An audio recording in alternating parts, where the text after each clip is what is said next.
Bonsoir Martine Touvenot-Latache. Bonsoir. Vous êtes la présidente de l'association culturelle de Rive d'Hervoise. Vous organisez ce samedi à partir de 14h30 la deuxième édition de Rive Bazar au château de Pouelle-Montuet. Pour commencer, pouvez-vous nous expliquer ce qu'est Rive Bazar ?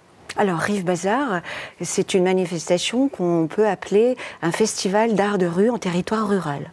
Et nous avons souhaité, pour cette seconde édition, la penser comme une bouffée d'oxygène, quelque chose qui va attirer le public et qui sera de l'ordre de la poésie, de la légèreté, du burlesque, de la fantaisie en musique.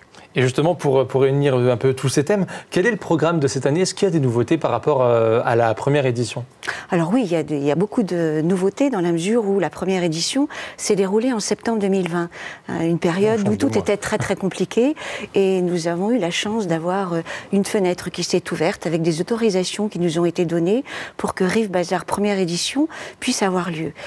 Sauf que tout avait été difficile pour organiser, et la différence avec cette première édition, c'est que là, nous avons été maîtres des horloges, maîtres du temps et maîtres d'une programmation qui nous contente, puisque 4 compagnies d'artistes sont programmées, ainsi qu'une petite formation de 2 musiciens qui animera la soirée. Alors justement, on peut peut-être rentrer en détail sur cette programmation. Qui sont ces compagnies de programmées ? Alors, il y a, à partir de 15h, la compagnie INI qui présente un spectacle clownesque familial qui s'intitule « Des pieds et des mains ». À partir de 16h, puisqu'on a fait une programmation d'heure en heure, à partir de 16h, c'est une compagnie, la compagnie Jacqueline Cambuy, que nous avions la volonté absolue d'avoir, parce qu'elle a une réputation infernale, cette compagnie, avec son spectacle Mademoiselle Orchestra. Il s'agit d'une fanfare de filles qui sont tout à la fois comédiennes, musiciennes, circassiennes et qui vont emporter le public dans leur univers complètement déjanté. À 17h, nous accueillerons la 3e compagnie, qui est la compagnie La Chose Publique, pour un spectacle marchand de voyage, un spectacle musical avec une capsule qui emmènera les spectateurs, petits et grands, dans un voyage intersidéral. À 17h, c'était donc cette compagnie. À 18h, nous retrouvons la compagnie Jacqueline Cambuy avec Mademoiselle Orchestra, et nous terminerons à 19h avec la compagnie Le Cirque Inachevé dans un spectacle qui s'intitule Gloun Teco. Et là, on est face à un solo de clown, tout en poésie, solo de clown, jonglerie. J'attends beaucoup de ce spectacle. C'est un programme bien dense au final. C'est un programme ambitieux. Pourquoi est-ce que c'est important pour votre association culturelle de Rive d'Hervoise de renouveler le bazar, pardon. Pourquoi faire une seconde édition Rive Bazar ?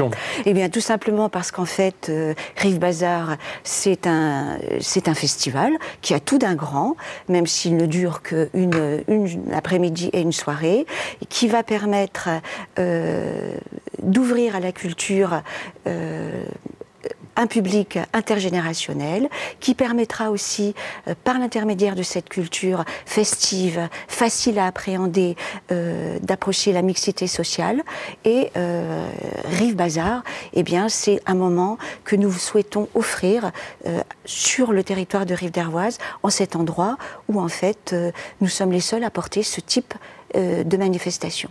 Et pourquoi justement, on le disait au début, ça se passe au château de Pouelle-Montuet, pourquoi l'organiser au sein de ce château ?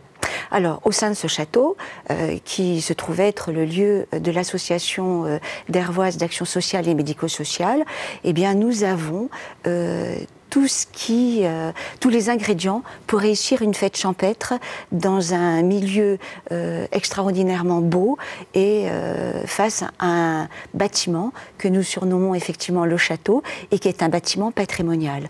Et en ce lieu, eh bien, nous pouvons accueillir un public que nous espérons pour cette seconde édition aussi nombreux que lors de la première où 600 personnes s'étaient déplacées.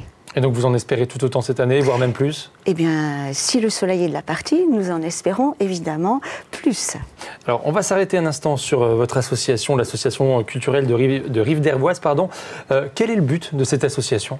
Alors, l'objet de cette association, l'ACRD, Association culturelle de Rive d'Hervoise, c'est de proposer une offre culturelle et artistique tout public en territoire rural afin de favoriser les échanges intercommunaux, les échanges et les rencontres.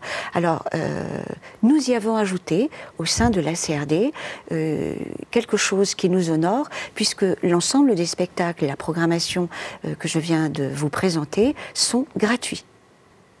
Donc, nous espérons effectivement accueillir à ce titre un public nombreux, intergénérationnel, qui, cette année, sera confronté à une petite nouveauté, parce qu'évidemment, c'est gratuit, mais la CRD engage énormément d'argent pour que cette seconde édition puisse exister, et à l'issue de chaque spectacle, nous ferons passer un chapeau qui permettra peut-être, grâce à l'argent collecté de cette façon-là, de continuer à pouvoir exister et de pouvoir encore offrir du culturel et de l'artistique gratuitement. Et qui dit association dit forcément bénévoles. J'imagine que tous sont impliqués dans le projet? Oui, nous avons un bon groupe de bénévoles extrêmement actifs qui, pour cette seconde édition, a vraiment œuvré des petites mains qui vont offrir des surprises colorées et transformer cet espace que tout un chacun connaît plus ou moins, qui est l'espace du château de Pelmontier. Eh bien, très bien. Merci beaucoup, Martine Touvenot-Latache, d'être venue avec nous sur notre plateau ce soir pour nous parler de la seconde édition de Rive Bazar, un événement organisé donc par l'association culturelle de Rive d'Hervoise. Merci beaucoup. Je vous remercie de nous avoir invités.